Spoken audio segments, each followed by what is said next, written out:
Hi and welcome to an episode of Cafe Chronicles. I'm Steve. So today we're going to move on to hopefully maybe trying to start the bike. Exciting day, terrifying day.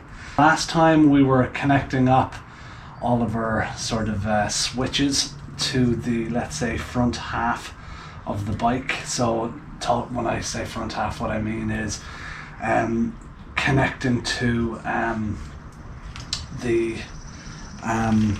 controls, so now that we're all connected to the controls, what I've done, I've spared you guys watching me wiring it, but I've basically wired from the points here, the ignition up, and I'm just about to connect them up to the coils here.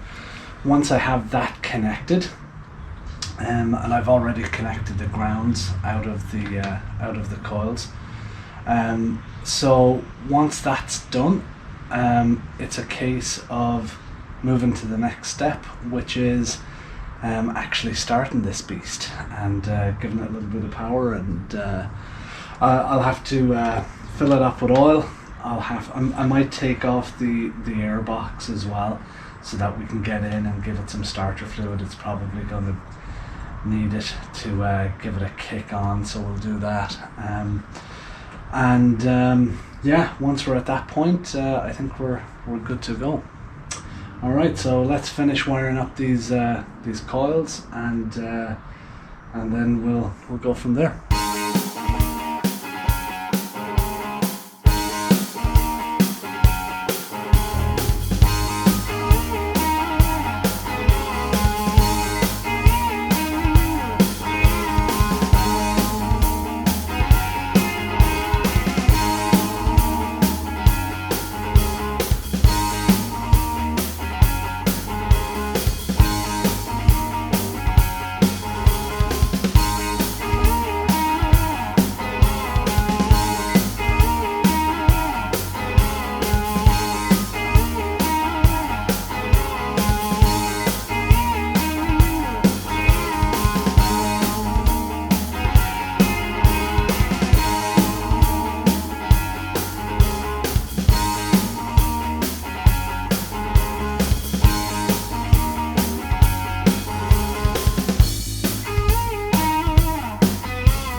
Gas in it, we've got oil in it.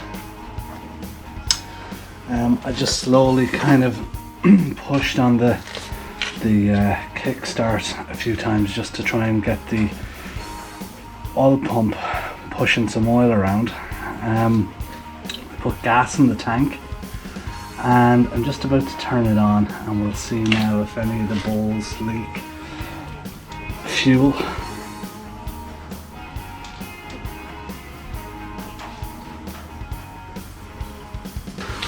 So let's try and get the engine to crank over, and we'll see what happens.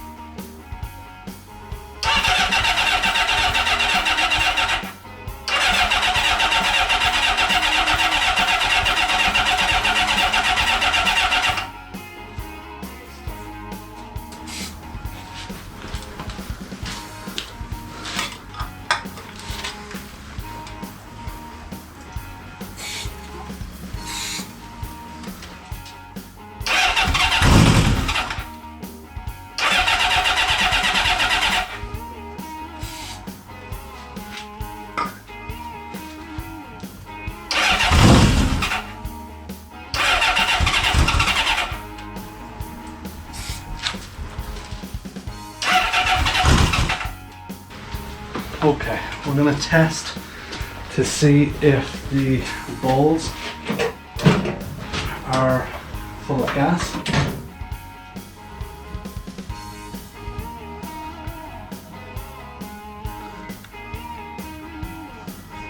Okay, that's good.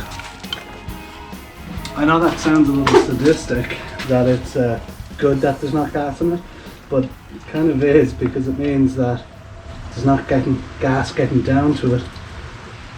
There's no gas in the bowl, and that's a good thing, because it should be an easy fix. Yeah, nothing in there either.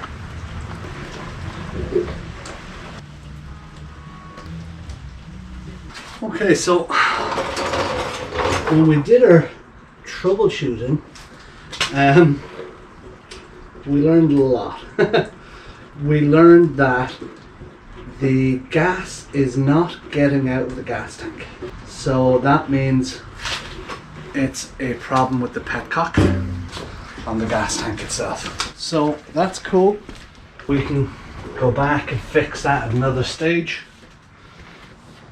I'm going to jimmy up a little bit of a, let's say, temporary gas tank, and we'll try all over again. I've kind of jimmied up a little makeshift gas tank here, because the problem seemed to be the petcock on our gas tank, so we're going to give it another go.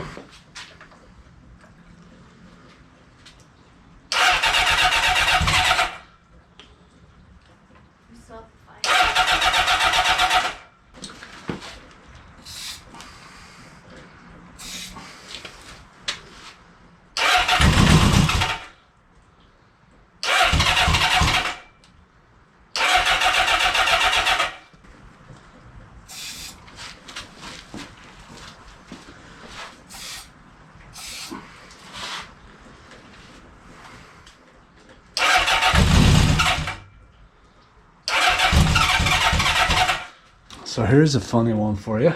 Less funny, I guess. Funny for you guys, less funny for me. I had a little bit of a learning moment. So I jimmy rigged my my little auxiliary fuel tank to try and see why there was no fuel getting into the system, and found there still wasn't fuel getting into the bowls of the carbs. It had me a little bit perplexed, to say the least. I, started kind of just trying to work through why the hell they wouldn't be. There could be a blockage, but it would probably have to be up around the main intake of fuel into the carbs, because there was no fuel getting to any of the 4 bowls.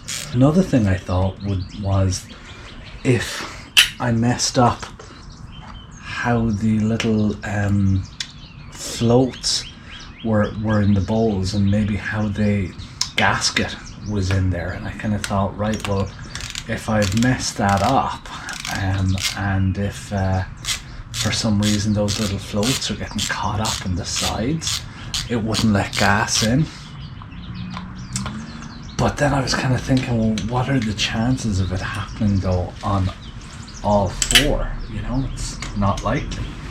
So I went on the SOC 4 forum, as I call it, single overhead cam 4 forum, and it's been a really amazing source for me of just anytime I hit a wall or can't find an answer, I go ahead and have a look on there, and you know what, 9 times out of 10 they can sort of there's somebody who's had a similar issue, and I can kind of find some answers that I need. I went on there and started having a look around for some answers. I found somebody who was having problems with carbs. He was going through all the things that he'd done to get them going, and everybody else was kind of joining in to help him figure out what was wrong. People are pretty good in that forum, and they'll jump in and kind of help each other where and when they can, And one of the people who was suggesting help mentioned, hey, you've got the floats up the right way, yeah. And he said, yeah, I do. But it made me think, when I was putting them in, I put them in like this because I figured, well, surely the large side goes down into the bowl, even though there was a little kind of a recess up here that potentially a float could go up into. And I kind of figured, what are the chances? I went over to the other side, I opened it up like the way I am now. As soon as I opened the bowl and the floats dropped down, immediately it started filling with what fuel was left in the line. So I knew I was onto something. It wasn't a blockage. So I flipped that float, went back into the, put it back on, put a little bit of fuel in the line, and boom, yeah, sure enough, it filled the bowl. So that was the issue. So turns out I'm an idiot. Great. I could just not mention that, but the idea here is that hopefully I've saved somebody else some time troubleshooting, and just to give you an idea what way troubleshooting goes. So it went from me figuring out there was a problem with the petcock on the tank, to which I'm going to have to repair and sort out, to figuring out that gas wasn't making its way into the bowls anyways, and from there figuring out that the problem was even more so than that, was that I was an idiot. So it's always good to know. But thought you guys might get a kick out of that. I think we'll get some fuel in here and we'll try her again and see how she fares.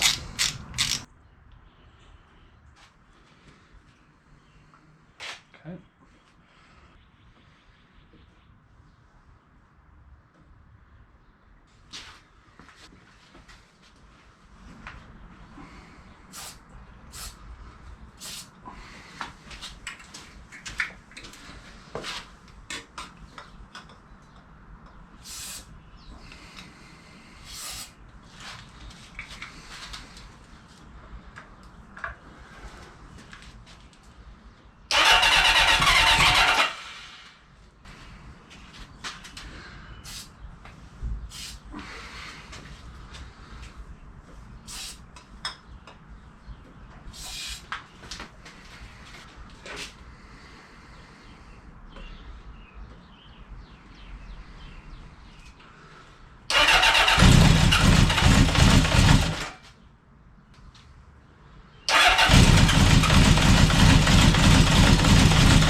Well, that's a success. I'm happy with that. Oh man. Okay, let's try her again.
He's alive. All right, so that's a success. That is a frightening day, you know, but you know what? That is a real success right there. I'm delighted about that. And we have to do a few checks on it. We're going to have to do an oil pressure check on it, and we're also going to have to sync the carbs. But we can do that, no problem. We got to connect up our charging system as well. So install our regulator rectifier and wire it all up. We got to wire up our lights, our turn signals, and also we got to wire up our rear turn signals and tail light as well. Put on our chain guard. And also we got to rivet that chain in, and we got to put our foot pegs in there as well. But that was an absolutely excellent way to end the video there. I'm delighted that was running, and considering the airbox wasn't on, it was running pretty well. So, you know, sounded a little bit hoarse now and again and clunky and that, but you know, it was rich a little bit on one of them, I think. So I got to investigate a little bit more, make sure I'm getting spark on number 2, and I want to make sure that I'm getting that everything's doing what it should be. So, but all in all, that is a success. So. Thanks as always for tuning in. Don't forget to like and don't forget to subscribe. We still have a lot of little bits and pieces to do to to get it up and going. Oh, we also got to put our brake fluid in and bleed our brake lines as well for the front. But all in all, not a bad result for today. So thanks a lot, guys. See you soon, and stay safe out there.